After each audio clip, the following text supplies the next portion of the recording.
10 minutes. Le podcast des Français dans le monde. Françaisdanslemonde.fr. Évidemment, quand on a connu la position du conjoint suiveur, on devient un peu spécialiste du genre.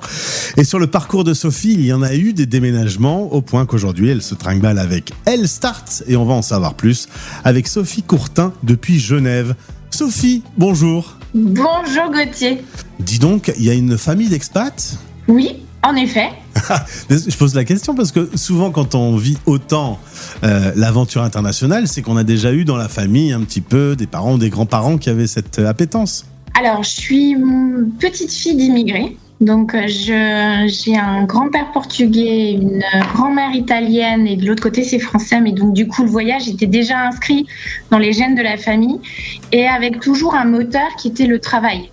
On déménageait pour le travail. Après coup, mon père a également aussi beaucoup déménagé, n'ayant pas fait d'études, pour pouvoir en fait changer de poste, avoir davantage de responsabilités. Et ça passait par des changements de poste, de ville, d'entreprise. Donc c'est quelque chose qui pour moi était naturel, que finalement la carrière puisse dicter des choix géographiques. Alors on va quand même repartir en Alsace, c'est là où tu es né. Ça va les spreadsels, je sais pas si c'est comme ça qu'on dit. Ne te manque pas trop. Les spätzle. Oh ça va, j'ai essayé, au moins j'ai fait un effort. Donc je suppose que tu peux en manger assez facilement, t'es plus très loin, t'es à Genève aujourd'hui. Exactement, on a retrouvé la gastronomie alsacienne et française qui est pour le coup quelque chose qui peut te manquer quand tu es à l'étranger. Ouais, j'imagine. Je pense qu'il y a beaucoup de choses où je me suis toujours sentie chez moi. En revanche, la gastronomie, c'est la chose que tu aimes retrouver quand tu rentres ou que tu essaies de recréer quand tu es à l'étranger, et les Français se retrouvent souvent autour des bonnes tables. Alors tu vas faire tes études, prépa HEC, une école de commerce, avec la possibilité de faire un double diplôme, et 2 ans vont t'emmener au Danemark. Tu vas être à Odense, voilà, j'essaye, mais je suis très mauvais en danois. Double diplôme en management, équipe multiculturelle, passionnant. Tu as aimé tes 2 années au Danemark ?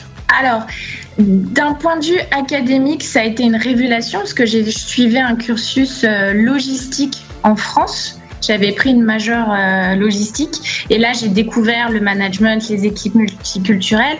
Le Danemark est un tout petit pays avec des étudiants qui viennent de partout dans le monde parce que tout le monde y parle anglais et tous les cours étaient en anglais. Donc on avait des gens de partout sur la planète. C'était ma première vraie expérience multiculturelle. J'étais aussi en internat, donc des gens de partout dans le monde. Et ça a donné une couleur particulière à ces 2 années parce que c'est un environnement très international. Et ensuite, la couche danoise était chouette aussi parce que c'est un tout petit pays mais avec une culture malgré tout très forte et une ouverture sur le monde étonnante parce que tout est en anglais, la télé c'est en anglais. Voilà, c'est un petit pays qui a su s'ouvrir pour pouvoir s'inventer économiquement. Et tu as bien fait de faire des études dans le multiculturel parce que ça va te servir. Tu vas repasser 1 an en France, bosser chez EDF dans le bras nucléaire, mais ça ne va pas te passionner suffisamment. Une proposition pour partir en Tunisie. Tu deviens responsable commercial de produits cosmétiques, ça dure 2 ans. Ensuite, c'est le retour en France. Pendant 4 ans, tu bosses dans un laboratoire. Et ensuite, un autre laboratoire te permet de pouvoir monter une antenne à Dubaï. Tu vas vouloir partir à Dubaï parce qu'il y a l'amour qui va rentrer sur ton chemin. Exactement. S'il me fallait une excuse, je l'avais trouvée. Voilà, c'est ça, une bonne excuse pour partir.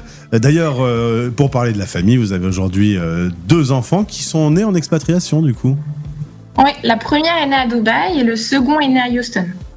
Alors donc, tu vas travailler à Dubaï, tu vas ensuite rejoindre une autre structure et tu vas bosser pendant 6 ans dans le domaine de l'esthétique. Tu vas vendre du Botox. Et de l'acide hyaluronique. Aïe aïe. Alors, pour ou contre ? Alors, c'est comme tout, il n'y a pas de bonne et de mauvaise réponse. Tout est à faire avec parcimonie et dans des cas qui sont bien réfléchis. Très bien, bonne réponse. Ensuite, une proposition pour partir au Gabon, des missions, et puis tu vas créer une société pour conseiller les entreprises, les industries à l'exportation. Mais finalement, le Gabon est un pays un peu instable à ce moment-là. C'est Houston qui va arriver. 2 salles, 2 ambiances, hein. Afrique, USA. Qu'est-ce qui vous a fait arriver à Houston ? Alors, Disons que la société pour laquelle travaille mon mari, on choisit pas forcément les destinations, c'est plutôt des opportunités de poste. Et effectivement, celle qui correspondait le plus, c'était les États-Unis. Les États-Unis, j'y suis arrivée en pleurant et j'en suis repartie en pleurant. Chaque fois que je disais on va à Houston, on me disait quelle chance, Boston c'est canon. Je disais non, Houston au Texas, ah mince, pas de chance. Et finalement c'était très chouette. Je m'y suis là encore sentie à la maison. Et ça a été aussi triste d'en partir. Et puis j'ai eu mon deuxième fils, donc aujourd'hui on a un lien encore très fort avec les États-Unis. Et puis, puisque tu aimes ça, tu reprends les études, tu vas à New York, comme ça tu te promènes un peu aux USA. Études à New York, volonté de monter ta propre structure, c'était justement se dire peut-être que si je continue à voyager comme ça, ce serait pas mal que je me promène avec mon entreprise. C'était l'arrière-pensée que tu avais ?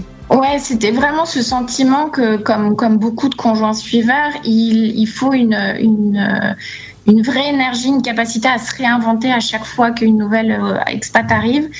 Et là, c'était une envie de se dire, je vais créer le projet que je souhaite pour devenir nomade, pour que la destination ne soit plus jamais un obstacle et que j'ai l'impression, malgré tout, de poursuivre une carrière sans avoir à chaque fois à repartir à zéro, entre guillemets, parce que le réseau, tu l'as pas, les postes, ils sont différents. Ouais. 2015, c'est donc créé, ça s'appelle L-Start, le site l-start.com. Tu vas créer ça avec Dominique Descamps qui depuis est parti à la retraite. Tu aides donc les conjoints suiveurs dans le projet d'entrepreneuriat. C'est vraiment quand on est conjoint suiveur ou accompagnateur, comme j'essaye de dire le plus régulièrement maintenant possible sur cette antenne. L'idée, c'est de se créer un boulot que l'on aime dans un univers qui est passionnant et qui permet de se déplacer en expatriation avec son job, c'est ça l'idée de base ? C'est exactement ça, et on s'aperçoit de plus en plus que les conjoints suiveurs accompagnateurs ont des vraies envies, ont des ambitions, ont des compétences qu'elles peuvent transformer en une activité qui devient rentable, pérenne, et qu'il ne faut pas remettre les compteurs à zéro à chaque fois qu'on change de destination. Et l'idée, c'est de les accompagner à trouver le business model qu'on va pouvoir poursuivre, quelle que soit la destination. Et ça change tout, parce que quand on démarre une expatriation quelque part dans le monde, et qu'on a juste à se relancer son boulot une fois qu'on est installé, etc., c'est quand même très différent de devoir se réinventer à chaque fois. Complètement, parce que tu repars pas de zéro, ton réseau il reste le même, tu ne fais qu'enrichir ton réseau. Quant à ton entreprise, je pense que là aussi tu enrichis à mesure que tu enchaînes les pays. Parce que si je prends mon expérience personnelle, Dubaï a été une super expérience parce que c'est un pays très neuf, donc un état d'esprit où tout est à construire. On part ensuite aux États-Unis où là le tout est possible.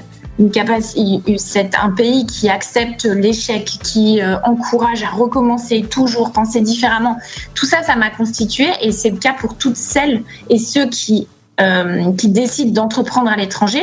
C'est qu'on ne fait que rajouter des compétences, des connaissances à son projet, à son profil personnel, et donc du coup on devient de meilleurs entrepreneurs à mesure que les destinations s'enchaînent. Du coup, il y a eu Houston, tu es repassé par la France et maintenant tu es basé à Genève. Genève, c'est un choix logique par rapport à ce qu'on a vécu avec la pandémie. Tu ne voulais plus partir trop loin. Tu sentais que c'était trop risqué d'avoir trop de distance avec ton pays d'origine, avec ta famille, avec tes parents qui vieillissent. Tu voulais un peu de proximité au cas où ? Exactement. Et puis malgré tout, ça reste une ville très internationale et ça reste différent de la France. Donc c'était un bon compromis. Le retour à Paris, à titre personnel, a été un petit peu difficile pour nous. On a eu la pandémie et puis ce côté un peu plus de petits espaces, une ville où tout va très vite, où les gens ont tendance un petit peu à être en colère, frustrés, une énergie qui n'était pas identique, en tout cas à ce qu'on avait vécu depuis 15 ans. Et on avait envie de repartir, mais effectivement, on a pris conscience que c'était pas qu'une question de volonté de pouvoir rentrer, et on n'était pas prêt à repartir aussi loin tout de suite. Mais ça ne veut pas dire qu'on ne repartira pas loin, mais en tout cas pas pour l'instant. Pas tout de suite. En tout cas, le Covid a quand même eu cet avantage-là. C'est quand même bizarre de faire une phrase de ce style, mais le côté travailler et promener son boulot avec la visio, avec tous les outils numériques, ça a quand même un peu changé la face du monde, cette histoire. Complètement. Ce qui est très étonnant, c'est que dans le cas d'Elstart, finalement, nous, on n'a absolument pas senti l'effet Covid. On travaillait déjà chacune chez nous, donc l'activité s'est poursuivie à l'identique. En revanche, on a eu beaucoup d'appels et de séances de détresse de femmes qui, tout à coup, avec tout le monde à la maison et ne pouvaient plus travailler comme elles travaillaient avant. Donc, on s'est aperçu qu'on était un peu en avance sur notre temps. En revanche, ça a été un vrai déblocage pour toutes celles qui pensaient que travailler tout le temps à la maison n'était pas possible pour créer une boîte et qui se sont aperçues que finalement, de son salon, on peut construire une boîte ambitieuse et rentable. Alors, on va faire un mois spécial sur les conjoints suiveurs. Du coup, je t'inviterai à venir en détail présenter l'accompagnement par Elstart. Ce qu'on peut dire facilement, c'est qu'il faut 6 mois à peu près pour se lancer. C'est la formation de base que vous proposez ? Exactement. En 6 mois, on valide le potentiel économique d'une idée et on amène jusqu'au premier client. Bien évidemment, une structuration prend plus longtemps, mais notre promesse, c'est de dire en 6 mois, on vous conforte dans l'idée qu'elle est bonne et on vous aide à mettre en place les premières choses pour construire un business rentable. Et c'est vraiment la promesse. On n'est pas là pour bricoler. L'idée, c'est que vous transformiez une idée en un revenu. Et Sophie, est-ce que tu viendras m'en parler en détail sur l'antenne de la radio des Français dans le monde ? Bien évidemment, I can't wait.